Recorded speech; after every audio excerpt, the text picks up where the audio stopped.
What's good, Commanders fans? The Washington Commanders have signed wide receiver Byron Pringle, who was on the team last year, was with the Chiefs.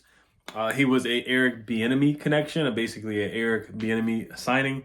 And he's not bad, but I mean, like, is it necessary to really bring him in when we already have? I was just looking at the depth chart, too. I'll talk about, I guess I'll make my 5 or 6 prediction of receivers or 6 or 7 guys that I think will make the roster at the wide receiver spot after I talk about Byron Pringle. But I mean, he did have a kick return touchdown in his career. I think that might be one thing, maybe one reason why they brought him in. I mean, it could be a camp body, but I think honestly they have enough bodies at the wide receiver position at this point. They have 13 guys on the 90-man roster at this point. 13 wide receivers on the 90-man roster. Like, after the first couple guys, you think about like Jahan Terry, Luke, De'Ami Brown, Crowder, and Olamide, and guys like that. You know, they have Casimir Allen is still on the 90-man roster. Davion Davis is still on the 90-man roster. Dax Milne is still on the 90-man roster. Marcus Rosemead, Jack Saint, Mitchell Tinsley, Brycen Tremayne. Like, they have a lot of guys at the wide receiver spot. So, personally, I mean, I know they worked out Martavis Bryant in the offseason. And it's not like Byron Pringle brings you size either. So, that's one thing that we don't really have is like a 6'5", big body guy. Byron Pringle is 6'1", 203 pounds. And he's 30 years old. So, I mean, I'm not upset if we don't have a big receiver. But, you know, I just kind of feel like, you know, was this really like a necessary signing? But 2021, he had a good year. I know I told about his stats last year when we signed him. 2021, he had 5 touchdowns for the Kansas City Chiefs. Last year, he had 14 catches, 22 targets, and then 0 touchdowns. And his longest reception was for 26 yards.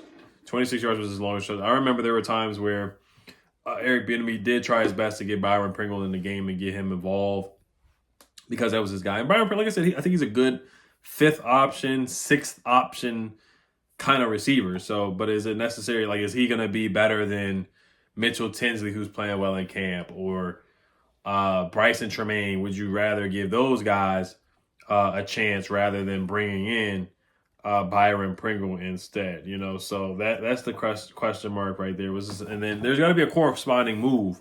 You know, somebody's got to be released. It doesn't have to be a receiver, but it could be somebody else. Like, who else is going to be released? It's not going to be a big name at this point, but a corresponding move most likely will be happening. I was going to say, will they cut the kicker since the kicker's been so darn bad? What's his name? Ramiz Ahmed. But if we cut him, then we really would be bare at the kicker spot, and we would have to sign another kicker. So that's the only guy I can really think of that we cut off the 90-man roster. But it would probably be some random person for sure. But just, you know, keeping you guys updated with the Byron Pringle. But yeah, he did have a couple kick returns in his career with Kansas City. Let me look that up real quick. Yeah, kick returns, and he had 0 punt returns, but he had a couple kick returns. He had 10 kick returns and 1 touchdown in 2020, 25 returns in 2021 for 621 yards, no touchdowns. His longest return was for 39 yards in 2021. His longest return in 2020 was 102 yards. But he doesn't really give you much as a punt returner. So he doesn't really return punts either. Yeah, he never returned a punt in his career. So, but he's done a good amount of kick returners. So that's the only reason why I can see them really bringing him in, and just a familiarity. Probably will not make the roster, camp body most likely. But like I said, is it really necessary to bring in a camp body when you have Mitchell Tinsley playing really well and Brycen Tremayne playing well, even Davion Davis at points making plays here and there. So, and Kaz Allen too, like, you know, I mean, you got him. Dax Milne can be a camp body too, honestly. But all right. So I guess I'll talk about my guys. I know a lot of people are starting to do the 53-man roster. I'll be on a show tonight with my guy, or a podcast, my guy Tate C. Edwards on Instagram. We'll be doing the 53-man roster, so shout out to him. I'm gonna put his show and his channel in the description box, so you guys can subscribe to his podcast for sure. This is my guy. This is my second time being on his show. The Command Fan podcast. So definitely make sure you guys check that out. We'll be doing a 53-man roster. So I'll give you guys a quick preview of the receiver spot, which I think is probably one of the more competitive positions on the team here. So, of course, I got Terry making it, Jahan Dotson making it, Luke McCaffrey making it, and then I got Jamison Crowder making it. Those are the 4 locks in my opinion. You got to have a punt returner. So I got Jamison Crowder making a roster. Obviously, Terry, top 100 player in the league, top 15 receiver. Jahan Dotson, got to have a bounce back year, had a down year, had a good day yesterday in practice, but has had a couple of drops throughout practice. Luke McCaffrey, 3rd round pick. He's definitely going to make it. He's going to get a lot of playing time and a lot of snaps. He should be featured in the offense a good amount. And then, like I said, Jamison Crowder. Those are the 4 locks in my opinion. Dyami is on the bubble from what I'm hearing, though. You know, Linnell Willingham said stock up for Dyami Brown. He said that on TV. I think it was like ABC 7 or something like that. I was surprised that he said that. He was like, Ben Sinnott stock dropping, Marcus Mariota stock down, and then Jamin Davis stock down. And then the one guy he said stock up was Dyami Brown. So, I mean, I guess Dyami's doing something to practice. And he said he's been getting a lot of reps with the first team. So that doesn't always mean you're going to make it just because you're getting reps with the first team. But it kind of seems like they want him to make an impact, and they're giving him as many opportunities as they can. Alameda Zaccheaus, I got him making a roster. I mean, he's just been making plays all over the place. He has a really good connection with Jaden Daniels. Every time I hear something, he's always making a catch. He did have a nice sideline catch from Jaden Daniels. I want to say that was yesterday. Like, every time I look on my timeline or hear people talk, they talk about Alameda Zaccheaus making a play. And they brought him in for a reason. He played with the Eagles, played with the Falcons. If he can kind of play like he did with the Falcons, that would be a plus, a nice addition to this room. And we know after the first 3 guys, which is really Terry, Jahan, and Luke, is wide open after Crowder. I already said that. After Crowder is wide open. But Alameda Zaccheaus, he's been making plays, so I think he's going to make the roster for sure. He has a good connection with Jaden Daniels so far as well.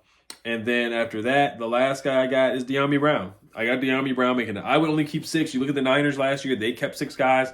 Dan Quinn usually kept 6 wide receivers on his roster, so I'm going to just go with 6. I don't think it's really necessary to keep 7, especially when you have Jamison Crowder as your special teams guy who can contribute. Like, Jamison Crowder, not a bad receiver, too. Like, he had a couple catches last year, too. He just had to calm down with the fumble where he threw the ball up in the air against the Jets. I know that led to us getting Jaden Daniels eventually. It kind of helped out with that turnover. But we can't have any, Shaq in a full plays where he literally just lost the ball and it popped up in the air. But he did have the only touchdown punt return that we had since he was here a couple years ago back in, 2015, 2016? But I do have Dyami making it. He really is a bubble guy.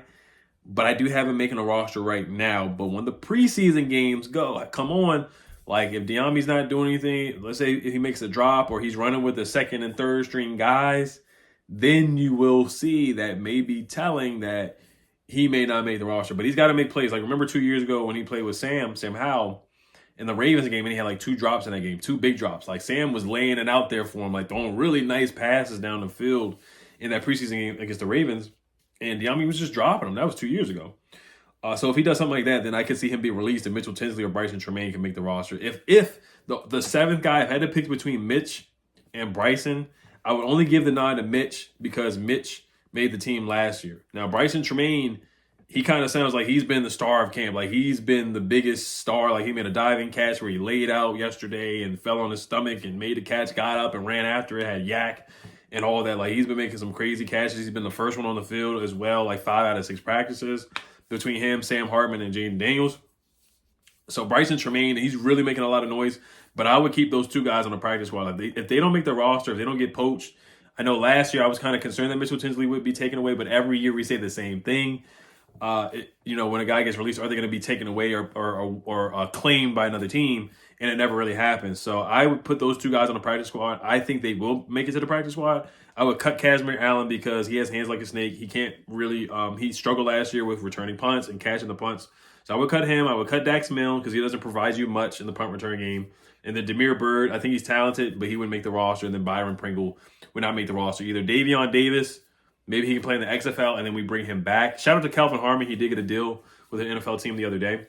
But Davion Davis, I would release him as well. I don't think he will make the practice squad. And then Kazmir Allen, I would release him too. I wouldn't put him on the practice squad either. But he could be like a good practice player to return punts. He could be like a good practice guy to do that. That's the only reason why I would keep him on the practice squad. But Mitchell Tinsley returned punts in college too, so it's not like Mitchell Tinsley can't do it. But Dax Milne, like I said, I think it's time. I think the Troy Ackby, a.k.a. Dax Milne, time. Marcus Rosemy-Jack Saint, I would love to keep him on the practice squad too. I would love to keep him on the practice. I haven't heard much from him at all though. If you guys have been there and seen anything from him, please let me know. Other than that one-handed acrobatic catch that he had in rookie minicamp, I haven't really seen much from him at all. So those are the 6 guys that I got. Would not keep 7. I don't think it's necessary. It would be Terry, Jahan Dotson, Luke McCaffrey, Jameson Crowder, unlimited Zacchaeus, and then right now De'Ami Brown. But like I said, I got to see some things in preseason. I remember when Steven Sims was kind of a shoo-in to make the roster, and then we saw him in preseason. He kept dropping passes, and they cut him after that. So we'll see if that happens with De'Ami Brown. And then that will open up a spot for Mitchell Tinsley. But Brycen Tremayne has been balling. All right, you guys let me know what you guys think. Who do you guys have making the roster at the wide receiver spot? And if there's any other battles or position groups that you guys think are heating up right now. Healthy Commanders, peace.